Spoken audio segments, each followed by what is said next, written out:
Hi hello welcome to Xylem teaching exams. ഞാൻ Liyajith. Teaching എക്സാംസുകൾക്ക് വേണ്ടി prepare ചെയ്യുന്ന ഒരുപാട് കൂട്ടുകാര് നമുക്കിടയിലുണ്ട്. അതിൽ തന്നെ കേട്ടിട്ട് എക്സാമിന് വേണ്ടി പ്രിപ്പയർ ചെയ്യുന്ന കൂട്ടുകാരാണ് അതിലധികവും വരുന്നത്, അല്ലെ? ഇപ്പൊ സാധാരണഗതിയിൽ നമ്മളൊരു BEd അല്ലെങ്കിൽ DLEd എടുക്കുന്ന അല്ലെങ്കിൽ പഠിച്ചു കഴിഞ്ഞിട്ടുള്ള ഏതൊരാളുടെയും സ്വപ്നം എന്ന് പറയുന്നത് അധ്യാപകരായിട്ട് കയറുക എന്നുള്ളതാണ്. അപ്പൊ ഈ അധ്യാപക സ്വപ്നത്തിലേക്കുള്ള ഒരു ആദ്യത്തെ ഒരു സ്റ്റെപ്പാണ് കേട്ടറ്റ് എന്ന് പറയുന്നത്, അല്ലെ? ഇപ്പൊ സർവീസിൽ ഇരിക്കുന്നവർക്ക് വേണ്ടിയിട്ടുള്ള കേട്ടറ്റിന്റെ നോട്ടിഫിക്കേഷനും കാര്യങ്ങളൊക്കെ വന്ന കാര്യം നിങ്ങൾ അറിഞ്ഞിട്ടുണ്ടാവും. അധികം വൈകാതെ തന്നെ നമ്മുടെ സാധാ എല്ലാവർക്കും എഴുതാൻ പറ്റുന്ന കേട്ടറ്റ് എക്സാമിന്റെ നോട്ടിഫിക്കേഷനും ഉടനെ തന്നെ വരുന്നതായിരിക്കും. അപ്പോൾ ആ ഒരു എക്സാമിന് വേണ്ടി പ്രിപ്പയർ ചെയ്യുന്നവർക്ക് നിങ്ങളുടെ പഠനം ഒന്നും കൂടി മുന്നോട്ട് കൊണ്ടുപോകാനായിട്ട്, അല്ലെങ്കിൽ ഞാൻ പഠിക്കുന്നത് ശരിയായിട്ടുള്ള ഒരു ഡയറക്ഷനിൽ തന്നെയാണ്, എന്തെങ്കിലും മാറ്റങ്ങൾ വരുത്തണം എന്നൊക്കെ പരിശോധിക്കാനായിട്ടുള്ള ഒരു അവസരവുമായിട്ടാണ് ഇന്ന് ഞാൻ വന്നിട്ടുള്ളത്. നമുക്ക് കുറച്ച് സൈക്കോളജി ക്വസ്റ്റ്യൻസ് വർക്കൗട്ട് ചെയ്യാം, അല്ലെ? അപ്പൊ ഇടയ്ക്കിടയ്ക്ക് നമ്മളിങ്ങനെ സൈക്കോളജി ക്വസ്റ്റ്യൻസ് വർക്കൗട്ട് ചെയ്യുന്നു. സൈക്കോളജി മാത്രമല്ല കേട്ടറ്റിന് പഠിക്കാനുള്ളത്, നമുക്കവിടെ ലാംഗ്വേജ് പഠിക്കാനുണ്ട്, അതേപോലെ തന്നെ നമ്മുടെ സബ്ജക്ട് പേപ്പർ പഠിക്കാനുണ്ട്. ഇനിയിപ്പോൾ കേട്ടറ്റ് കാറ്റഗറി 1 ആണെങ്കിൽ അവിടെ നമുക്കറിയാം 5 വിഷയങ്ങളിൽ നിന്നുമാണ് മാർക്സ് വരുന്നത്. ഈക്വൽ ആയിട്ടൊരു ഡിസ്ട്രിബ്യൂഷൻ ആണ് മാർക്സ് വരുന്നത്. അപ്പൊ കൃത്യമായിട്ട് നിങ്ങൾ ഏത് കാറ്റഗറി എക്സാം ആണോ അറ്റൻഡ് ചെയ്യാനായിട്ട് പോകുന്നത് അതിന്റെ സിലബസ് ആദ്യം മനസ്സിലാക്കി വെക്കുക എന്നുള്ളതാണ് നിങ്ങൾ ആദ്യം ചെയ്യേണ്ട ഒരു കാര്യം, അല്ലെ? ഇപ്പൊ കേട്ടറ്റ് എക്സാമിന്റെ കഴിഞ്ഞ എക്സാം റിസൾട്ട് വന്നതിന് ശേഷം അടുത്ത എക്സാമിന് വേണ്ടി പ്രിപ്പയർ ചെയ്യുന്ന കുട്ടികളുടെ എണ്ണം കുറച്ച് കൂടിയിട്ടുണ്ട്. അപ്പൊ ആദ്യമായിട്ട് എക്സാം എഴുതാൻ പോകുന്ന കുട്ടികൾ നിങ്ങൾ ഫസ്റ്റ് ചെയ്യേണ്ട കാര്യം ആ സിലബസിന്റെ ഒരു ഹാർഡ് കോപ്പി എടുത്ത് വെക്കുക എന്നുള്ളതാണ്, അല്ലെ? നമ്മൾ പഠിക്കുന്ന ഒരു കാര്യം, നമ്മൾ എന്താണ് പഠിക്കാൻ പോകുന്നത് എന്നതിനെ പറ്റി ഒരു കൃത്യമായിട്ട് ധാരണ ഉണ്ടായി കഴിഞ്ഞാൽ തന്നെ നമുക്ക് ഏകദേശം ഒന്ന് സെറ്റ് ആവാൻ പറ്റും, അല്ലെ? എന്തൊക്കെ കാര്യങ്ങൾ പഠിക്കണം. നമ്മളിങ്ങനെ ചവറ് പോലെ കുറെ പഠിച്ചു കഴിഞ്ഞാൽ അവിടെ ചിലപ്പോൾ നമ്മുടെ ലേണിംഗിൽ കുറച്ച് മിസ്റ്റേക്സ് പറ്റാം. നമ്മൾ വിചാരിച്ച രീതിയിൽ നമുക്ക് ആ ഒരു സിലബസ് കവർ ചെയ്യാൻ പറ്റില്ല.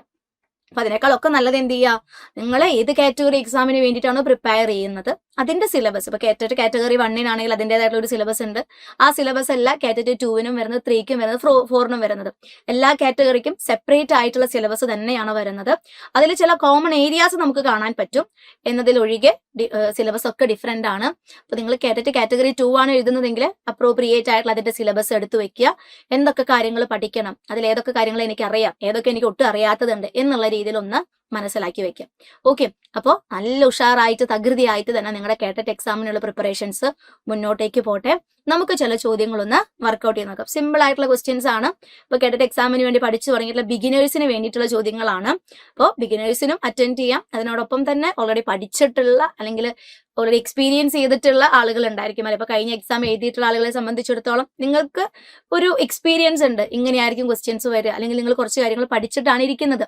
അപ്പൊ നിങ്ങൾക്ക് ഒന്നും കൂടി എളുപ്പത്തിൽ എന്ത് ചെയ്യാൻ പറ്റും, ഈ ചോദ്യങ്ങളുടെ ഉത്തരം കണ്ടുപിടിക്കാനായിട്ട് പറ്റും. ഓക്കെ, അപ്പൊ നമുക്ക് നോക്കിയാലോ. ഫസ്റ്റ് ക്വസ്റ്റ്യൻ, ചുവടെ കൊടുത്തിരിക്കുന്നവയിൽ തീർച്ചയായും ഒരു പാരമ്പര്യ ഘടകം ആകുന്നത് ഏത്? ചുവടെ കൊടുത്തിരിക്കുന്നവയിൽ ഒരു പാരമ്പര്യ ഘടകം, ഹെറിഡിറ്റി ആൻഡ് എൻവയോൺമെന്റ്. ഇപ്പൊ കേട്ടിട്ട് കാറ്റഗറി 1 2 3 നമ്മളിപ്പോ സൈക്കോളജിയുടെ സിലബസ് എടുത്ത് നോക്കുമ്പോൾ അതിൽ നമുക്ക് കൃത്യമായിട്ട് കാണാൻ പറ്റുന്ന ഒരു കാര്യമാണ് ഹെറിഡിറ്റി ആൻഡ് എൻവയോൺമെന്റ് എന്നുള്ളത്. ഇതിൽ ചോദിച്ചിട്ടുള്ളത്, തന്നിട്ടുള്ളതിൽ ഏതാണ് ഒരു ഹെറിഡിറ്ററി ഫാക്ടർ ആയിട്ട് വരുന്നത്? പരിസര ബന്ധിത പ്രവർത്തനങ്ങളിൽ ഏർപ്പെടുന്നത്, സ്കൂളിനോടുള്ള മനോഭാവം, തലമുടിയുടെ നിറം, പഠന സ്വഭാവം.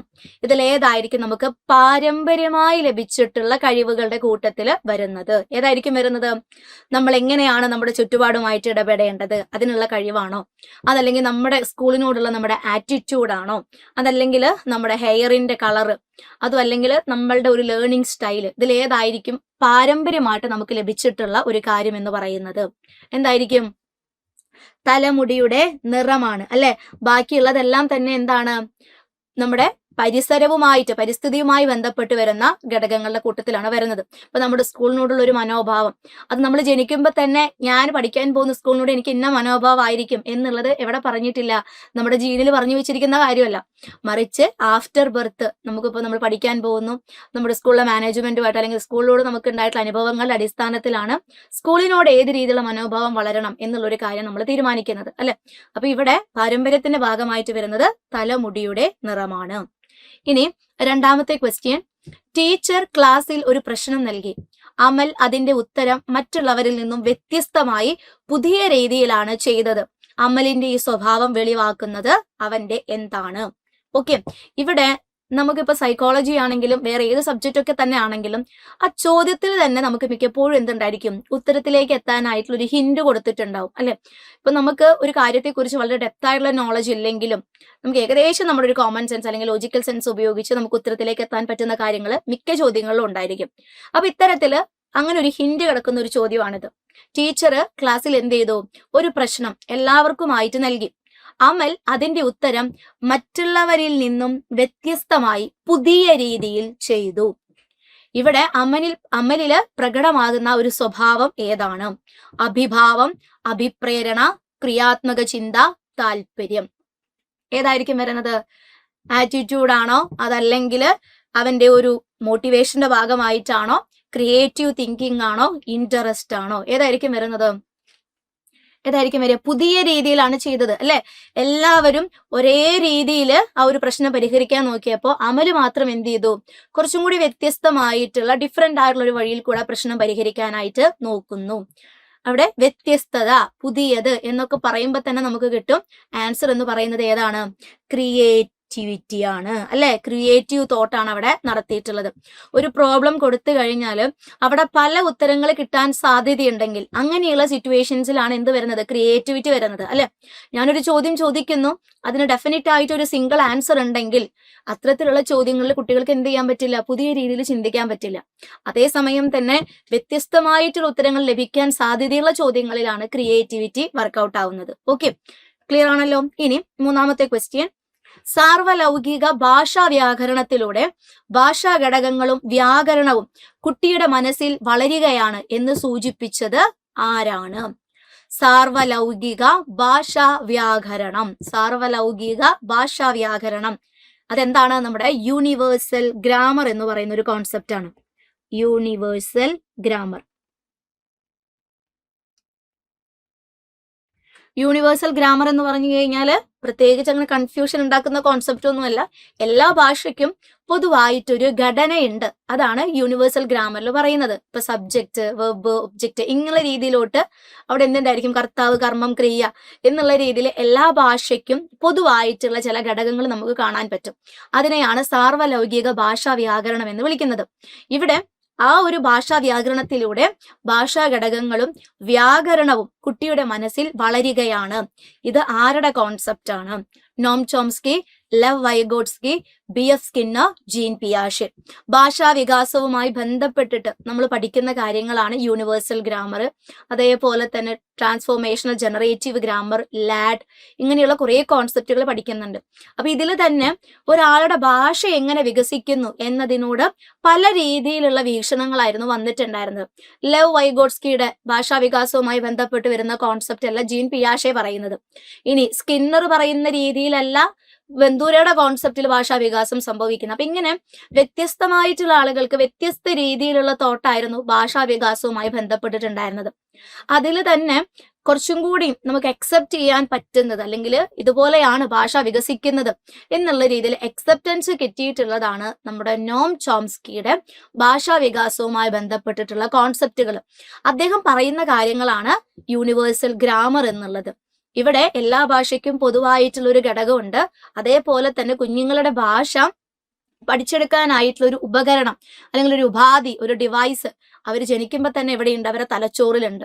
അതുള്ളത് കൊണ്ട് തന്നെ അവർ വ്യത്യസ്ത സംസ്കാരത്തിലുള്ളവരാണെങ്കിലും അവർക്ക് ഭാഷ പഠിക്കുന്നതിൽ ഒരു പൊതുവായിട്ടൊരു പാറ്റേൺ, ഒരു കോമൺ പാറ്റേൺ നമുക്ക് കണ്ടുപിടിക്കാനായിട്ട് പറ്റും എന്നുള്ള രീതിയിലാണ് നോം ചോംസ്കി പറഞ്ഞു വെക്കുന്നത്. ആധുനിക ഭാഷാശാസ്ത്രത്തിന്റെ പിതാവായിട്ടാണ് നോം ചോംസ്കി അറിയപ്പെടുന്നത്. ഓക്കെ, ക്ലിയർ ആണല്ലോ. ഇങ്ങനെ നമ്മൾ പഠിക്കുന്ന കാര്യങ്ങളൊക്കെ തമ്മിൽ ഓരോരോ കണക്ഷൻ ഉണ്ട്. ആ കണക്ഷൻ അറിഞ്ഞ് പഠിച്ചു കഴിഞ്ഞാൽ നമുക്ക് സൈക്കോളജി എന്നുള്ള ഭാഗങ്ങളിൽ ആ ഒരു മാർക്ക് നമുക്ക് പെട്ടെന്ന് കിട്ടും. അടുത്ത ചോദ്യം, വൈകാരിക ബുദ്ധിയെ പ്രചരിപ്പിച്ചത് ആരാണ് ഇമോഷണൽ ഇന്റലിജൻസ് എന്നുള്ളൊരു കോൺസെപ്റ്റിനെ കൂടുതൽ പോപ്പുലറൈസ് ചെയ്തിട്ടുള്ളത്? Daniel Goleman, Howard Gardner, Alfred Binet, Charles Spearman. വൈകാരിക ബുദ്ധി. ഇപ്പൊ കേഡറ്റ് എക്സാം ഒരു തവണ അറ്റൻഡ് ചെയ്തവർക്ക്, അതല്ലെങ്കിൽ ഒരിക്കൽ ആ സിലബസ് ഒന്ന് കവർ ചെയ്തിട്ടുള്ള ഒരാൾക്കാണെങ്കിൽ ഈ ഒരു കോൺസെപ്റ്റ് വളരെ എളുപ്പമായിരിക്കും അല്ലെ. ഡയറക്റ്റ് ആയിട്ട് ഒരു കോൺസെപ്റ്റ് തന്നിട്ട് ആരാണത് കൊണ്ടുവന്നത് എന്നാണ് ചോദിച്ചിട്ടുള്ളത്. അപ്പോൾ ഇമോഷണൽ ഇന്റലിജൻസ്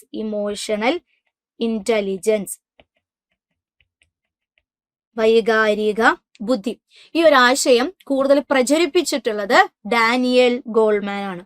അദ്ദേഹമാണ് ഇമോഷണൽ ഇന്റലിജൻസ് ആണ് ഓരോ വ്യക്തികൾക്കും ആവശ്യം എന്നുള്ള രീതിയിൽ പറഞ്ഞിട്ടുള്ളത്. ഒരാൾക്ക് ബുദ്ധിശക്തിയേക്കാൾ അല്ലെങ്കിൽ IQ ലെവലിനേക്കാൾ അവർക്ക് കൂടി നിൽക്കേണ്ടത് അവരുടെ EQ ലെവലാണ്, ഇമോഷണൽ കോഷ്യന്റ് ആണ് എന്നുള്ള രീതിയിലൊക്കെയാണ് ഡാനിയൽ ഗോൾമാൻ പറഞ്ഞു വെച്ചിട്ടുള്ളത്. വൈകാരിക ബുദ്ധിശക്തിയുള്ള ആളുകൾക്ക് ഒരു 5 പ്രത്യേകതകളും ഡാനിയൽ ഗോൾമാൻ പറയുന്നുണ്ട്. പക്ഷെ വൈകാരിക ബുദ്ധി എന്നുള്ളൊരു ആശയം ആദ്യമായിട്ട് അവതരിപ്പിക്കുന്നത് ഡാനിയൽ ഗോൾമാൻ അല്ല. പ്രചരിപ്പിച്ചിട്ടുള്ളത്, പോപ്പുലറൈസ് ചെയ്തിട്ടുള്ളത് ഡാനിയൽ ഗോൾമാൻ ആണ്. പക്ഷെ ഈ ഒരു ആശയം ആദ്യമായിട്ട് അവതരിപ്പിച്ചിട്ടുള്ളത് ജോൺ മേയറും പീറ്റർ സലോവയും ചേർന്നാണ് കേട്ടോ. അപ്പൊ ആ കാര്യം ഒന്ന് നിങ്ങളുടെ മനസ്സിൽ വെക്കുക. John Mayer and Peter സലോവ.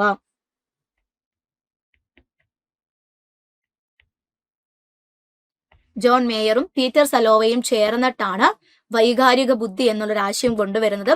പിന്നീട് ഇവർ പറഞ്ഞിട്ടുള്ള ആശയങ്ങളിൽ നിന്ന് പ്രചോദനം ഉൾക്കൊണ്ടാണ് ഡാനിയൽ ഗോൾമാൻ വൈകാരിക ബുദ്ധി എന്ന് പറയുന്ന ഒരു ആശയത്തെക്കുറിച്ച് മനസ്സിലാക്കുന്നതും സിസ്റ്റമാറ്റിക് ആയിട്ടുള്ള ഇതിൽ മനസ്സിലാക്കി കൂടുതൽ ആളുകളിലേക്ക് അതിനെ പോപ്പുലറൈസ് ചെയ്യിക്കുന്നതും. അടുത്ത ക്വസ്റ്റ്യൻ, സ്പിയർമാൻ മുന്നോട്ട് വെച്ച ബുദ്ധിയുമായി ബന്ധപ്പെട്ട സിദ്ധാന്തം ഏതാണ്? സ്പിയർമാൻ മുന്നോട്ട് വെച്ച ബുദ്ധിയുമായി ബന്ധപ്പെട്ട സിദ്ധാന്തം ഏതാണ്? ബഹുഘടക സിദ്ധാന്തം, ദ്വിഘടക സിദ്ധാന്തം, ത്രിമാന മാതൃകാ സിദ്ധാന്തം, ട്രയാർക്കിക് സിദ്ധാന്തം. ബുദ്ധി എന്ന് പറയുന്നത് നമുക്ക് കാറ്റഗറി, ഇപ്പൊ കേട്ടിട്ട് ഏത് കാറ്റഗറിയിലും പഠിക്കാനായിട്ടുള്ള ഒരു ഏരിയ ആണ് ഇന്റലിജൻസ് എന്ന് പറയുന്നത്.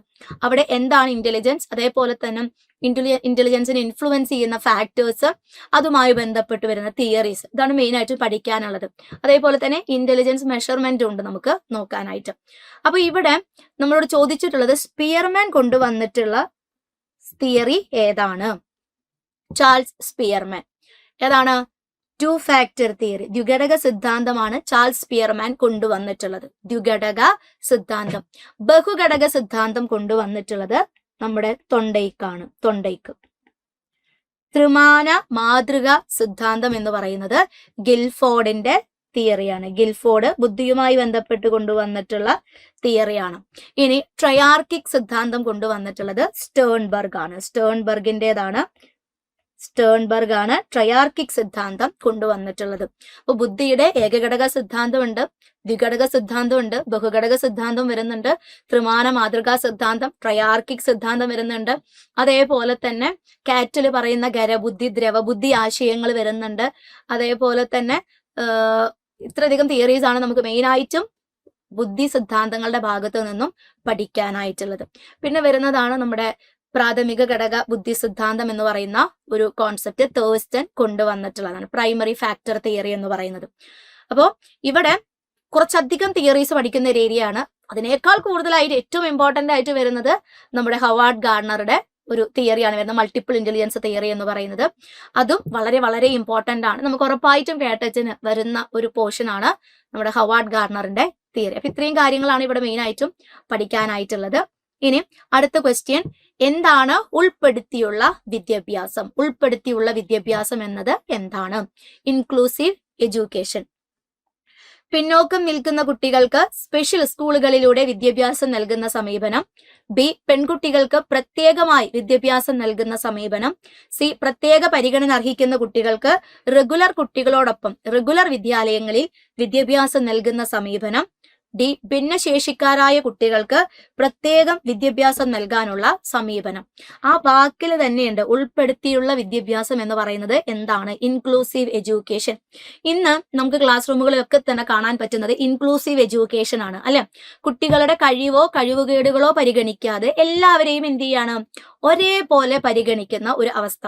എല്ലാവരെയും ഒന്നിച്ച് ഒരു ഒരു അധ്യാപികയുടെ കീഴിൽ ഒരു പൊതുവായിട്ടുള്ള ഒരു കരിക്കുലത്തിന്റെ അടിസ്ഥാനത്തിൽ അവരെന്ത് ചെയ്യുന്നു? പഠിക്കുന്നത്.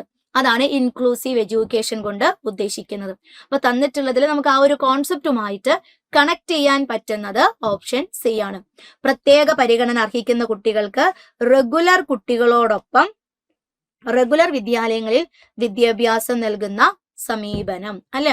ഇപ്പൊ സാധാരണഗതിയിൽ നമ്മൾ പറയുന്ന ഒരു കാര്യമാണ്, കുട്ടികൾക്ക് എന്തെങ്കിലും ഇപ്പൊ ഫിസിക്കലി എന്തെങ്കിലും ഒരു ബുദ്ധിമുട്ടുണ്ടെങ്കിൽ അവർക്കിപ്പോ വിഷ്വലി എന്തെങ്കിലും ഒരു ഇമ്പയർമെന്റ് ഉണ്ടെങ്കിൽ സ്വാഭാവികമായിട്ട് നമ്മൾ ചെയ്തുകൊണ്ടിരുന്ന ഒരു കാര്യം അവരെ ഒരു സ്പെഷ്യൽ സ്കൂളിലേക്ക് അയക്കുക എന്നുള്ളതായിരുന്നു. അപ്പൊ സ്വാഭാവികമായിട്ടും അങ്ങനെ സ്പെഷ്യൽ സ്കൂളിൽ പഠിക്കുന്ന കുട്ടികളുടെ ഒരു ചിന്താഗതി എന്ന് പറയുന്നത് എന്തായിരിക്കും? വളരെ സങ്കടകരമായിട്ടുള്ള ഒരു ചിന്താഗതി ആയിരിക്കും, അല്ലെ? ഒരു ഇൻഫീരിയർ കോംപ്ലക്സ് ആയിരിക്കും അവർക്ക് ഉണ്ടായിരിക്കാം. എനിക്ക് എന്തോ ഒരു പ്രശ്നമുണ്ട്, അതുകൊണ്ടാണ് ഞാൻ എന്ത് ചെയ്യാത്തത്, എല്ലാ കുട്ടികളുടെയും അടുത്ത് ഞാൻ പഠിക്കാത്തത്. അപ്പൊ ആ ഒരു തോട്ട് അവരുടെ മെന്റൽ കണ്ടീഷനെ നെഗറ്റീവ് ആയിട്ടുള്ള രീതിയിൽ ബാധിക്കും.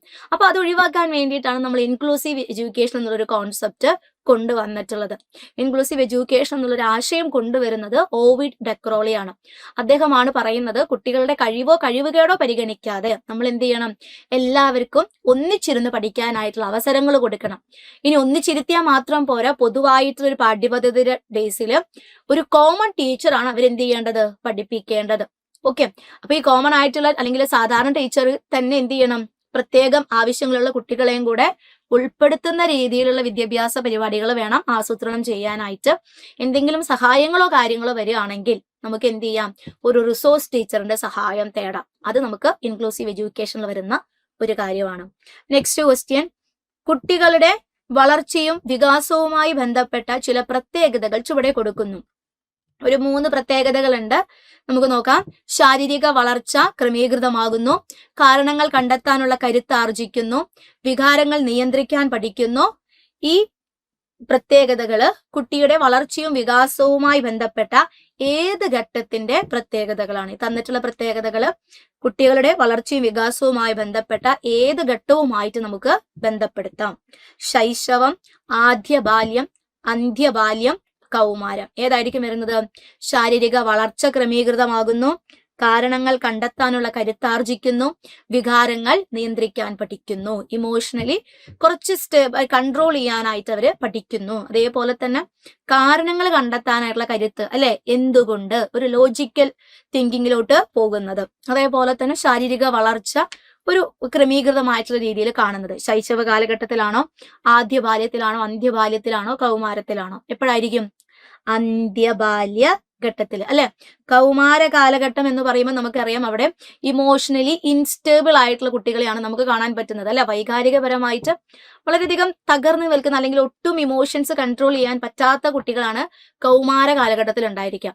അപ്പോൾ കൗമാര കാലഘട്ടത്തിൽ നമുക്ക് ഒരിക്കലും എന്ത് ചെയ്യാൻ പറ്റില്ല, കുട്ടികൾ വികാരങ്ങൾ നിയന്ത്രിക്കാൻ പഠിച്ചു എന്ന് പറയാൻ പറ്റില്ല. വികാരങ്ങള് അത്രമേൽ സെൻസിറ്റീവ് ആകുന്ന ഒരു സമയമാണ് കൗമാര കാലഘട്ടം, അഡോളസൻസ് പീരിയഡ് എന്നുള്ളത്. അപ്പോൾ ഇവിടെ ഈ തന്നിട്ടുള്ള പ്രത്യേകതകള് അന്ത്യബാല്യ ഘട്ടത്തിന്റെ പ്രത്യേകതകളാണ്. ഓക്കെ, നെക്സ്റ്റ് ക്വസ്റ്റ്യൻ, പഠനവും ഓർമ്മിക്കാനുള്ള കഴിവും വർദ്ധിപ്പിക്കാനുള്ള തന്ത്രം അറിയപ്പെടുന്നത്. പഠനവും ഓർമ്മിക്കാനുള്ള കഴിവും വർദ്ധിപ്പിക്കാനുള്ള തന്ത്രം. നിമോണിക്സ്, വായന, കൂടിയിരുന്നുള്ള പഠനം, എഴുത്ത്. ഇതിലേതാണ് പഠനവും അതേപോലെ തന്നെ കുട്ടികളുടെ ഓർമ്മിക്കാനുള്ള കഴിവും വർദ്ധിപ്പിക്കാനുള്ള തന്ത്രം അറിയപ്പെടുന്നത്? എന്താണ്? സിമ്പിൾ ആയിട്ടുള്ള ഒരു ക്വസ്റ്റ്യൻ, അല്ലെ? ഈ പറയുന്ന കാര്യങ്ങളൊക്കെ സിമ്പിൾ ആണ്. ആദ്യമായിട്ട് പഠിച്ചു തുടങ്ങുന്നവര് വളരെ ടഫായിട്ടുള്ള കാര്യങ്ങൾ ചിന്തിക്കാതെ സിമ്പിൾ കാര്യങ്ങളൊന്ന് പഠിച്ചു പോവുക, അല്ലെ? അപ്പൊ നമ്മളാണെങ്കിലും നമ്മൾ പറയുന്നൊരു മാക്സിമാണ് സിമ്പിൾ ടു കോംപ്ലക്സ് എന്നുള്ളത്. കുട്ടികൾക്ക് അറിയാവുന്ന കാര്യങ്ങൾ പറഞ്ഞു കൊടുത്തിട്ട് വേണം അവർക്ക് അറിയാത്ത കാര്യങ്ങൾ പറഞ്ഞു കൊടുക്കാനായിട്ട്. അപ്പൊ നമ്മളാണെങ്കിലും ആദ്യം നമുക്ക് എന്തൊക്കെയാണോ അറിവുള്ളത് അത് അവിടെ തന്നെ ഇല്ലേ എന്ന് ഉറപ്പിച്ചിട്ട് നമുക്ക് എന്ത് ചെയ്യാം, പുതിയ നോളജ് നേടാം.